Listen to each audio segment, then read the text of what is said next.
guys, welcome to Relatable. Happy Friday. Hope everyone has had a wonderful week. Today I'm going to be talking to Stu Burguiere of Blaze TV about the fraud allegations and where we think this election is headed. If anywhere, we're going to be talking about Georgia and some of the lawsuits that are going on there. Before we get into the conversation, I would love to make a request to you guys. If you love this show, it would mean so much to me if you would leave a 5-star review on Apple Podcasts. It really helps us out a lot. You don't have to put, a lengthy reason for why you love the show, although that does mean a lot to me. But if you could just give us a 5-star review, that really does help out Relatable. Thank you guys so much for listening, all of your encouragement and support. I do this exclusively for the glory of God. That is my goal and my desire anyway, but I love learning with you guys and talking with you guys and doing this show with and for you guys. So thank you so much for listening and thank you for your support. Without any further ado, here is Stu Burguiere. Stu, thank you so much for joining us. Thank you for having me. I appreciate it. So today we're going to talk about the allegations of fraud that have been going on in the election. You've been following this closely. You've been talking a lot about it on Glenn's show, on your own show. Can you give us the most up-to-date update that you have on the litigation, on the hearings that involve the accusations of fraud in different states? Yeah, sure. I mean, it's a very challenging proposition for the Trump campaign, and they've been trying to go after, because it's not just one state, right? They need to overturn multiple states to actually make a difference. I think we can look at all of this and say there definitely was fraud at some level. I mean, there definitely were things that were weird. There were things that were against the rules that were done. The question is, like, what are some of those things? A lot of it had to do with observers. So in some ways, it can be encouraging to look at it this way. And you see how many fail-safes there are in the election process, like they're supposed to be. Republicans and Democrats there to watch all of these votes. So when there's questionable ballots, someone can look at from each side and say, yes, we agree that was a vote for Trump. Yes, we agree that was a vote for Trump. And it goes through the process in that way. A lot of it had to do with the way Republican poll watchers were treated. Observers were treated poorly. They were mocked at times, everything from mocking to not being, they're able to watch the process, but they're watching it from 20 feet away, where they can't see any of the details of the ballots. And often the excuse was, well, COVID. I mean, And where was that happening? It happened in Pennsylvania. It was one of the, again, this is what was accused. Right. Michigan was talked about a lot in those states, that particular question. There was questions about ballots that would be cured or not. So the idea is, like, if let's say you cast a ballot, there's a problem with it. Can the government call you up and say, hey, you checked 3 boxes for president. This ballot's not going to count. Do you want to fix this? That is a process that's pretty rare, but does happen. Did not happen in every county in Pennsylvania, though. So some people, if you lived in one county, you were not able to do that. If you lived in another county, you were. And the counties where they were allowing the curing of the ballots seem to be Democratic counties. Again, small number of votes, but something that should be looked at. And I think that's why you kind of have to look at all of these accusations in sort of 2 different buckets. One is, if you go look back to that press conference from a couple of weeks ago, Rudy Giuliani was making a lot of claims of that nature, right? Where there would be people who said, this doesn't look right, or this rule may have been bent. But it was smaller numbers of ballots. Wouldn't necessarily overturn the election, but still really important to look at. On the other side, you had kind of the Sidney Powell approach, which was to make accusations of widespread systemic fraud, multiple millions of votes switching sides from one to another. And you saw kind of less evidence to those claims, but those would be the types of claims that could potentially overturn the result, or at least from where we understand it right now. And does it seem like the Trump team and Sidney Powell, who's not technically part of the Trump team, but is fighting this battle in a different way, do they seem confident that not only there was fraud, obviously they're pretty confident in that, but that it is enough to be decisive in this election? Yeah, that's the big question, right? And what's been interesting about it is a lot of the focus on social media and talk shows and stuff has been like, are you supporting the president, or are you staying on board and questioning these results? Right. And I keep saying to people, look, we can't social media this election into existence. We can't talk show a second term for Donald Trump. We're not going to be able to do it in those on those fronts. This has to happen in the courts. And so we've talked to all of the main attorneys in these cases, many other people who have been used as witnesses, other people who have been involved in this process, and very consistently throughout, they've communicated to us two things. One, that they have enough evidence to be able to overturn the election results. And two, they understand the time constraints and will be able to prove it in court. And to me, if you are looking for this to be overturned, that should give you the ultimate amount of confidence. They are telling us 100% they're going to do it, and they're going to do it with the restrictions they know exist. Now, we are now several weeks later, and this is a difficult thing. It's asking a lot of these attorneys to be able to do this. And, one of the things I think you can be a little worried about if you're looking for that result is this: if you believe the sort of Sidney Powell approach, where you're talking about multiple millions of votes in a system that is so impossibly corrupt. Especially in somewhere like Georgia, right? Like that's where she's focusing. She's saying the Dominion voting systems are basically corrupt or they didn't work. And she argues that they turned over millions of votes, millions correct? Of votes over multiple states. If you have a system like that, it's hard to imagine that system is going to allow you to overturn the results when you question it, right? I mean, you're talking about a system that's so ingrained with corruption in that circumstance that it would be a really heavy lift for these attorneys to do that. They have expressed confidence, but obviously as time is running out, I think it's December 9th, where these the electoral votes sort of get locked, and then on the 14th they become official. So you're talking about a little bit over, what a week in that circumstance. It's tough. The Dominion thing is a very, it's in some ways unfalsifiable. You can't really, you're never going to know for sure it didn't happen. I know we talked to Barry Loudermilk. He's a congressman from Georgia, and he's worked very hard over the past few years on election law and trying to make sure that these things, there is some level of security. So the Dominion machines they have in Georgia have a couple of functions to them. You go in, you press your button for your candidate, it spits out a paper ballot. You as the voter look at that paper ballot, and you are able to confirm that it actually cast the vote the way that you believe it did. You then put it through the system, and there's a paper ballot record of all of this. So that's when they did this paper ballot recount. And so there is a layer there that hopefully gets you some sort of certainty. When they went through and collected those votes, they found some votes for Donald Trump. I mean, it was 800 or 900 or maybe 1,000 votes. There's over a few thousand that were not counted.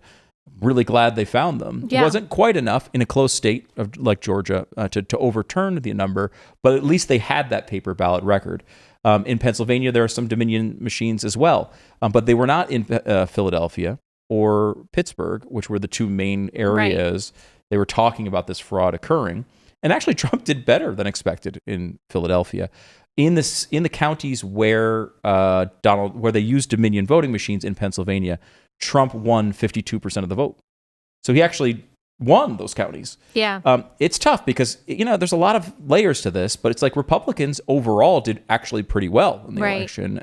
So there's those two sort of buckets where like the Sidney Powell stuff, and you've seen the Trump administration and the campaign distance themselves from Powell and some of the claims that they're making because they're sort of widespread. And some of them are provably not true. Some of them are just unfalsifiable, so you never will know. Yeah. Where Giuliani has tried to focus more on these things where you have actual witnesses and depositions, it's just a question of, is that going to be enough to turn over anything? Yeah, which I support the pursuit of truth and election integrity, even if it's not decisive. But I have been surprised just at the amount of confidence that it seems like a lot of people have that it will be decisive, that what Sidney Powell is doing in Georgia, for example, is going to change the results of the election, at least there, and that this is going to be proven a systemic, widespread problem, and that Donald Trump really will become the president. I said a few weeks ago, my husband and I went to Georgia to visit family. I said, this seems different. I used to live in Georgia. My husband grew up in Georgia. Obviously, it's been a pretty red state, but we drove from the Northwest to the Northeast. We were in Atlanta, and I thought, this feels blue. This looks blue. And rural places in Georgia where you don't expect to see Biden signs, there were Biden-Kamala signs. Where we were was a blue area, and we knew that, and so that was expected, but it was even more than typical. I mean, there were BLM signs, there were, defund the police movements there, and even in the rural areas around that, there were a lot of Biden signs, and that was just a feeling. But I said that on election night that I wouldn't be surprised if Georgia went blue, and I got all this hate on Twitter saying, that's where did you go? That's so crazy. And so when it looked like Georgia was going blue, I wasn't surprised. Now, I'm not saying that my anecdote is definitive proof that there wasn't fraud in Georgia, but I'm not so surprised that I'm going to say this has to be cheating in order for Georgia to go blue, because it seemed likely to me just from my own personal experience. Yeah, and look, I'm totally with you that the fraud stuff needs to be looked into. And we need to know, like, even if we find out that millions of votes switched hands, we probably don't really have a country anymore. Like, our election system is so out of whack, and it's going to be difficult to maintain a republic in that scenario. But I still want to know the truth, right? I want to know the truth either way. But I mean, what actually wound up happening in the recorded vote is not all that far out of line as to what we kind of expected to happen when looking at polling. You point out Georgia, and I remember you saying that on election night, and it's true. I mean, it's been, look, this has been a purple state for the last couple of elections. Kemp barely won. Stacey Abrams almost won that election. Yeah, and she was kind of radical for a Democrat. She wasn't, like just a moderate Democrat. Yeah, that's true. And we've seen that. We've seen Georgia moving in a big way. Yeah. And this has been predicted for a long time. Now, I think we get resistant to those things because they say it about Texas too, right? And Texas was a relatively comfortable margin, a bigger margin than Cruz over Beto. Mm-hmm. So a lot of these times, these things, the media likes to hype that narrative, but it seems to be pretty real in Georgia. You look at Pennsylvania again, and I used to live in Pennsylvania in Bucks County, which is a suburb of Philadelphia. And a lot of people talked about sort of the potential fraud about Philadelphia, where actually Trump did better than he did in 2016 in Philadelphia. But the entire margin of that election, as recorded today, is more than compensated for in the switch in votes in these suburban counties. White suburban counties moved not intensely, but enough against Trump in these counties to change the actual result. I mean, I think 38 states have been certified so far. And you look at that 38 states and you see a really consistent pattern, about a 3.5 point move from 2016 to 2020 from Trump to, Trump versus Clinton to Trump versus Biden to go to the Democrats. Trump actually did better in swing states than the average in most cases. Georgia was an exception to that, but in Pennsylvania, in fact, his best state in the entire union outside of Utah, which was kind of weird because of third-party situation in 2016, was Florida, which is one of the most important swing states. Mm-hmm. He did really well in Florida and actually improved on his margins from 2016 there. So you look at it, you don't see anything that at the end of the day would look that abnormal as to what was expected. Right. Trump outperformed his polls a little bit in most places. But at the end of the day, you're talking about an election that was really freaking close. And Trump almost won as recorded vote. Again, we'll talk about that other fraud stuff as we go. But it's like he came really close in an impossible situation in the middle of a pandemic, in the middle of a very visceral media against him for 4 years. He was able to do really well and kept it very close. It's a very close election. And he did really well among minority voters, which of course Democrats would have said, well, we have those in the bag. And I actually watched Joe Biden's campaign. I felt like, if I weren't a conservative, I would have been the target of a lot of Joe Biden's campaign, because they were really working hard to reach out to that white suburban mom, to reach out to the evangelical Christian, and to say, this is the normal candidate, the faith-filled candidate, the candidate that is going to bring decency back into your life and back into the White House, which I think appealed to people like me, if you're maybe politically apathetic or in the middle, or even maybe if you're a little bit politically conservative, but you're just tired of Trump being bombastic. And we actually saw Trump actually gained among white women, but he lost among white men. He lost a few percentage points among evangelicals, certainly among mainline Protestants, which are liberal in general. And so when you look at where Trump lost and where Trump gained,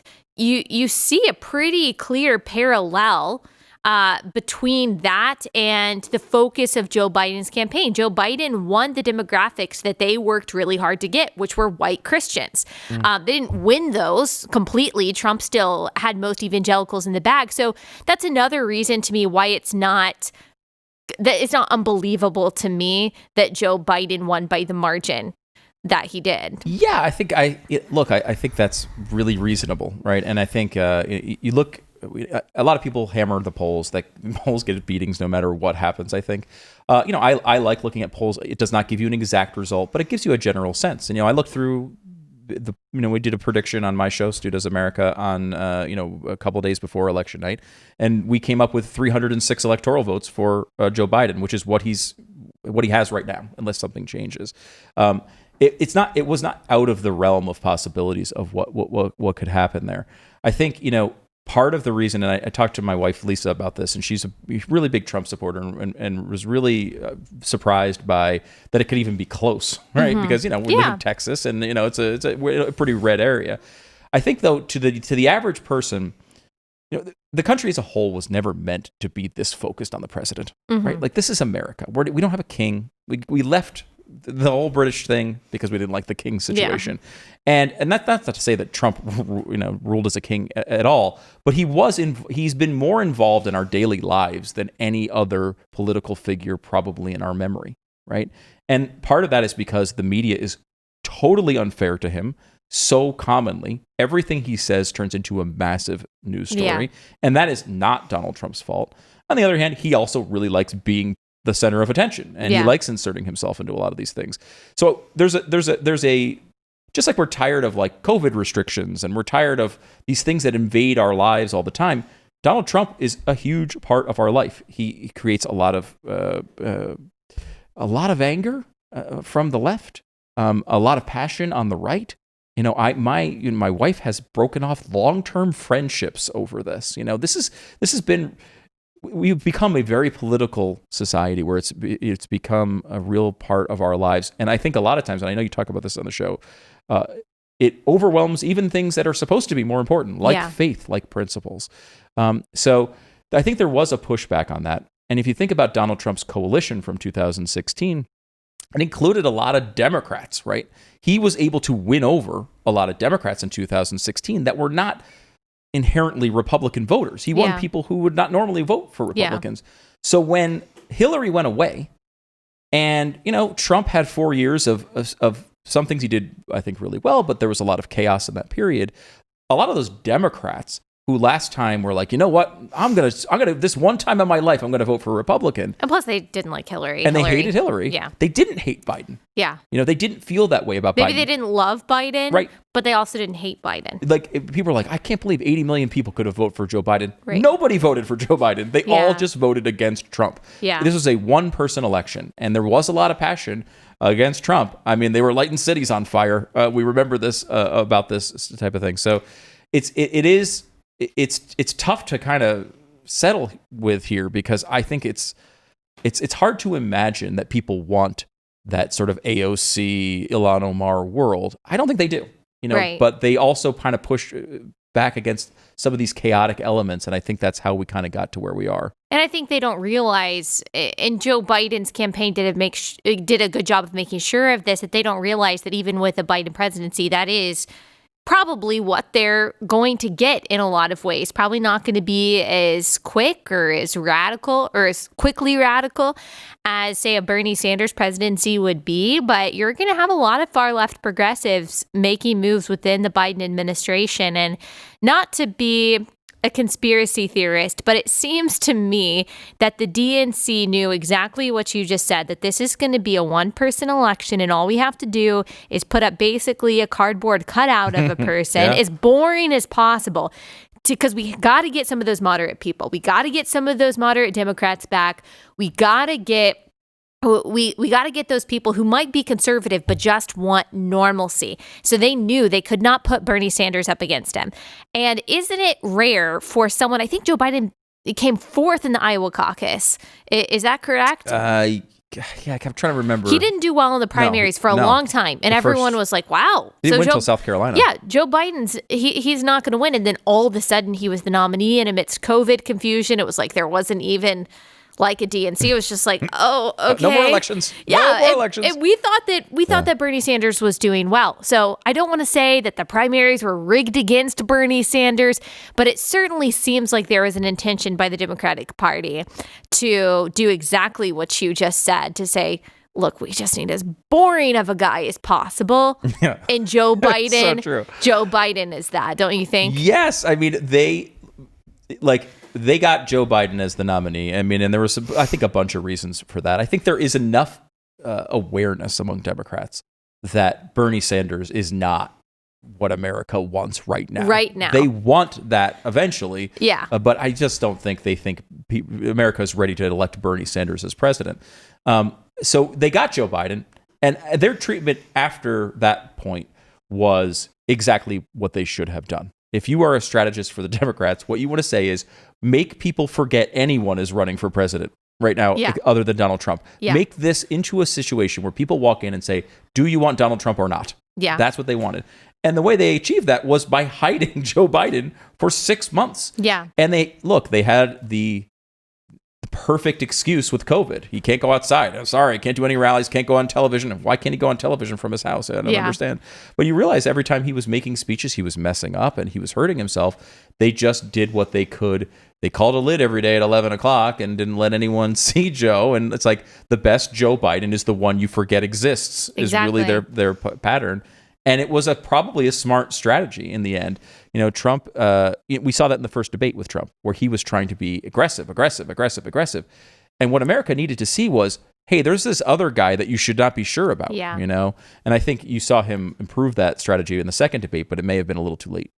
And Democrats capitalized on the chaos that is already going on, the instability that we all feel from COVID, whether you're someone who takes it seriously or not. Your life has been upended probably in one way or another, at least been interfered with by the bureaucrats making the regulations allegedly due to COVID. And people really longed and still long for normalcy and stability. And I think that Joe Biden, even though you and I know that he isn't really the representation of that, he presented himself as that. And and Donald Trump, I think, in that first debate, thought that people wanted the opposite of Joe Biden, in the sense that they wanted someone who's going to be aggressive and loud and boisterous. And I think most Americans were like, dude, I'm tired. Yeah. Like, a lot of people felt like Joe Biden did. Like, I feel like I can't even put, sentences together either. And so, yeah, I think that maybe Trump miscalculated that. But to your wife's point, to Lisa's point about being surprised that this happened, I mean, to be fair, there is reason for people to be skeptical about the election, even if it's just a feeling that they have based on things that Democrats have done and said. I mean, you alluded to this. They have done absolutely everything possible to try to discredit Donald Trump, even when he does something well. The media has laid every single COVID death at his feet and ridiculous. hasn't, criticize Governor Cuomo or anyone else like that. Everything that he says becomes a scandal. The Pennsylvania AG before the election said if every vote is counted, Donald Trump is going to lose our state. Yeah. I mean, we saw that they would do Russian collusion. They would do impeachment. We saw what they did with Kavanaugh. They are willing to go to any length whatsoever to win. And so for some people, they're like, well, why? Like, what exactly is the moral standard that would stop Democrats from cheating? Absolutely none. And so I think a lot of people are thinking of it that way. And then also they see the Biden rallies that had like two people in their cars, like waving their flag from a distance. And they see Donald Trump with thousands and thousands of people.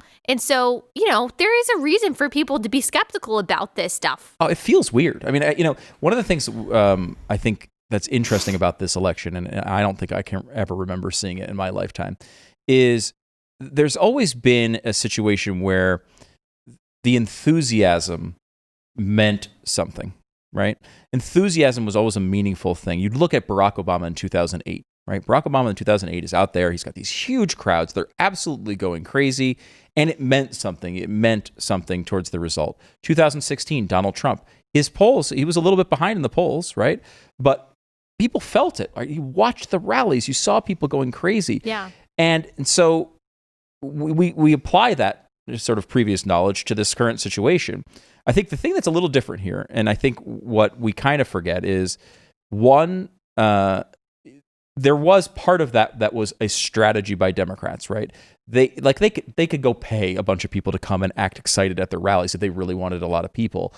They were trying to be the adults in the room about COVID, right? So they were and that was their excuse. The real thing was they didn't want Joe Biden in front of people. But the bottom line is they intentionally kind of avoided the rallies.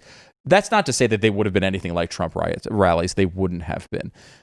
They would have been snore fests. Yeah. And when they tried to do it, they weren't particularly successful. But the passion, the enthusiasm here, the gap in enthusiasm was not between. You can't compare Trump's enthusiasm to Biden. There is no comparison. But you can compare the enthusiasm for Trump against the enthusiasm against Trump. Yeah, they really hate this guy, right? They will do anything. They sat there and lied on television about him for 4 straight years. They did everything they could to unseat him. They gave away all journalistic standards to try to sink this guy for 4 consecutive years. And I think there were a lot of people who saw him as Satan himself, right?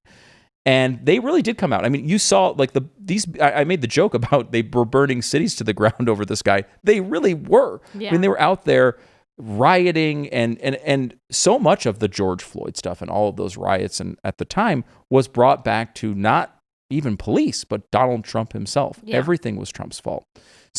So many in our society, and we see them all the time on Twitter and everything else, were maniacally crazy against this guy. Yeah. They wanted him out. And so you really go back to, there were tons of people who really supported him and saw what he was trying to do as something good for the country. But, look, you face 4 straight years of constant media pressure, everyone kind of saying the same thing on television. Not everybody's here listening to a podcast, a long-form discussion like we're doing here. A lot of people are watching, the Kardashians or whatever the more updated reference is on that. I don't even know if that show's on anymore. But like people don't live this like maybe the people in your audience do. Yeah. And they make, a lot of them make decisions based on kind of what their friends think and what their peer group is thinking, and the pop culture thing. All celebrities and all that stuff were all saying the same thing, that Donald Trump was the worst person on earth. So I think it doesn't feel that way, and people kind of go, well, should I have questions about this election? I think that's totally understandable and reasonable to have those questions. And you should you should ask questions. Totally. And like we were both saying, I think we support the pursuit of the truth, even if it's not decisive. I want that kind of thing to be uncovered. I want us to have the highest integrity in our elections, whether Democrats win or whether Republicans win, just because I think that's important. And I thought at the very beginning of the Russia investigation, when we didn't know very much, I thought the same thing. I said, let's investigate. Sure, of course, then as it went on, it was like, oh my gosh, this is a lot of taxpayer dollars for a lot of nothing. But I thought the same thing. Okay, my guy is getting investigated. I want to know if it's true. I want to know if the president of the United States colluded with Russia to become the president. And I want to know this too.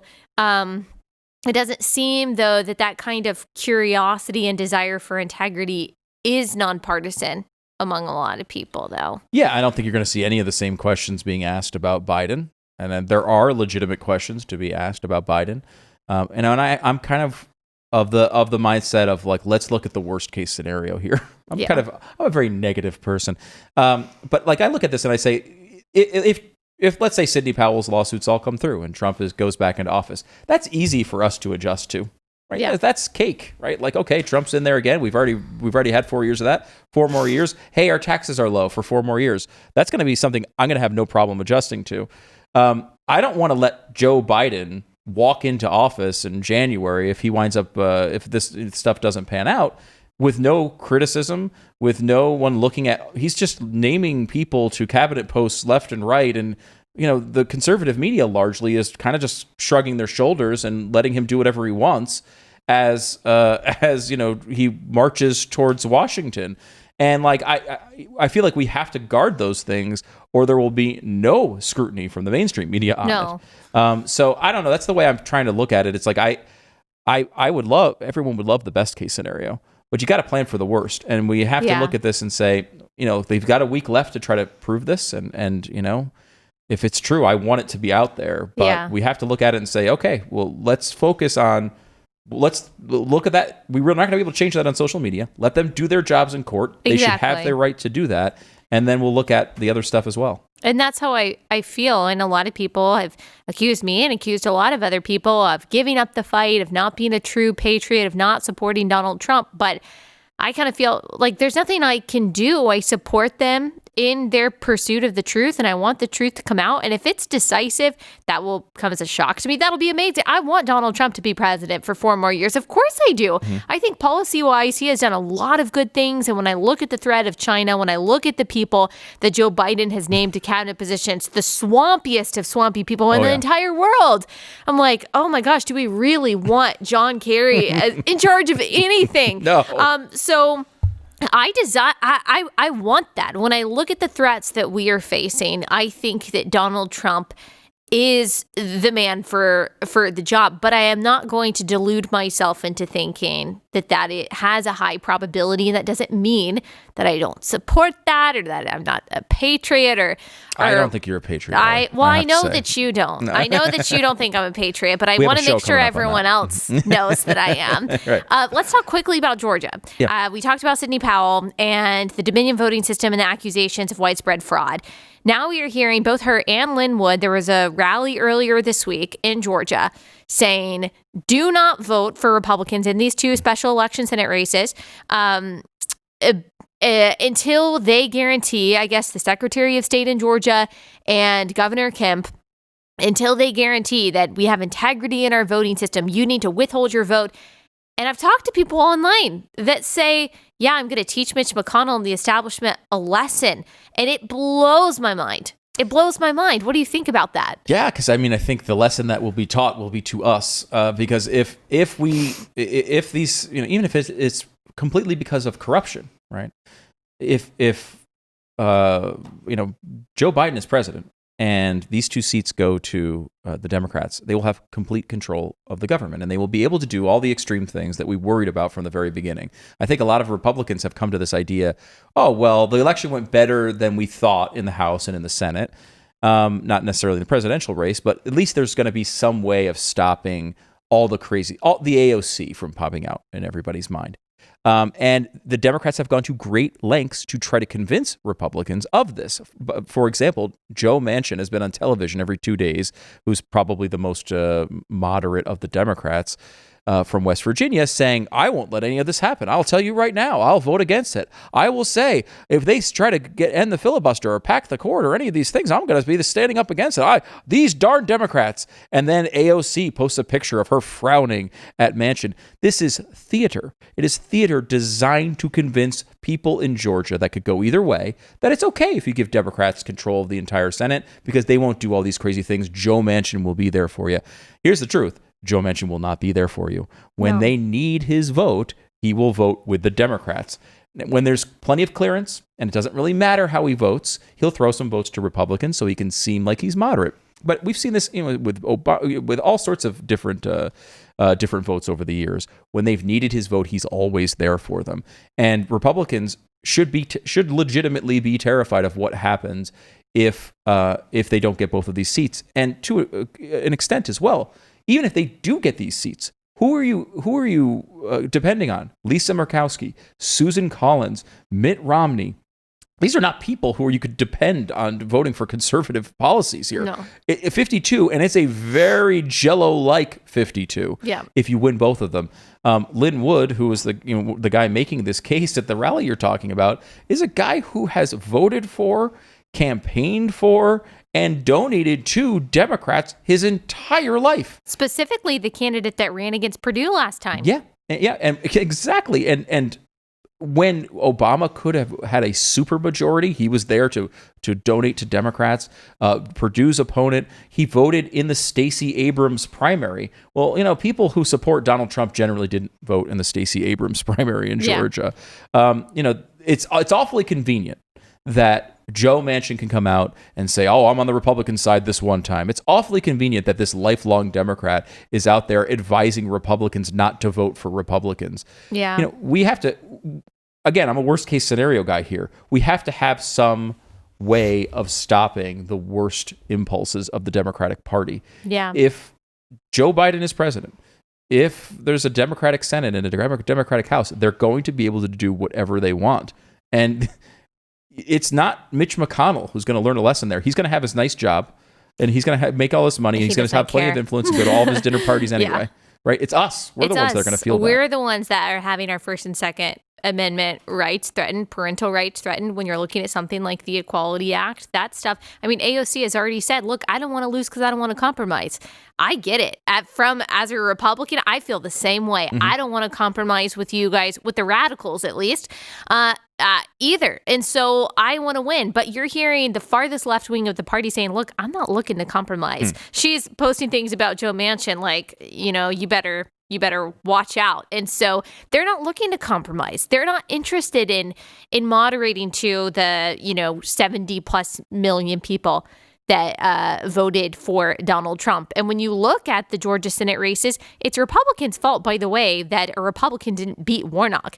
If you look at Doug Collins plus Loeffler, they got 600,000 more votes than Warnock did. But because they had the election the way that they did, there wasn't obviously enough. We knew that was going to go to a special election. But right now, Loeffler is down, you said before we started this episode, 7 points. Yeah, new poll has Loeffler down 7 points and has Perdue down 2 points.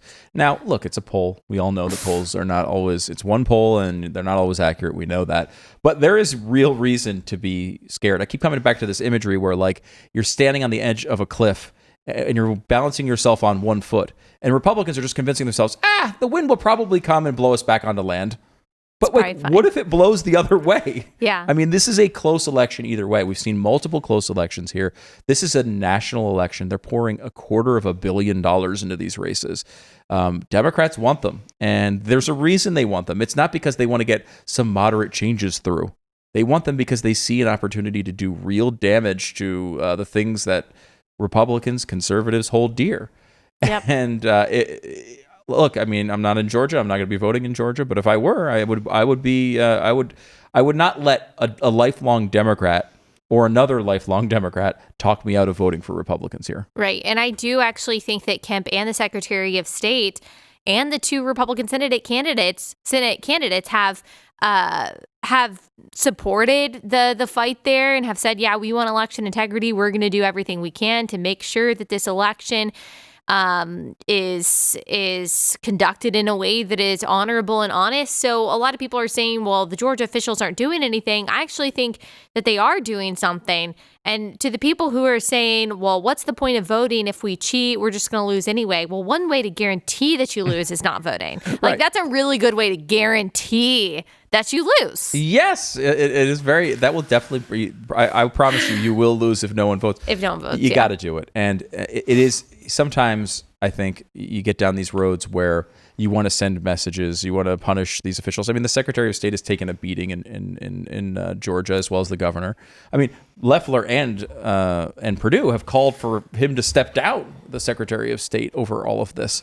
I don't know what else they're going to honestly do here, but the truth is, it's like when your outcome aligns exactly with Nancy Pelosi and what she wants, and what AOC and what she wants, you're probably on the wrong side as a conservative.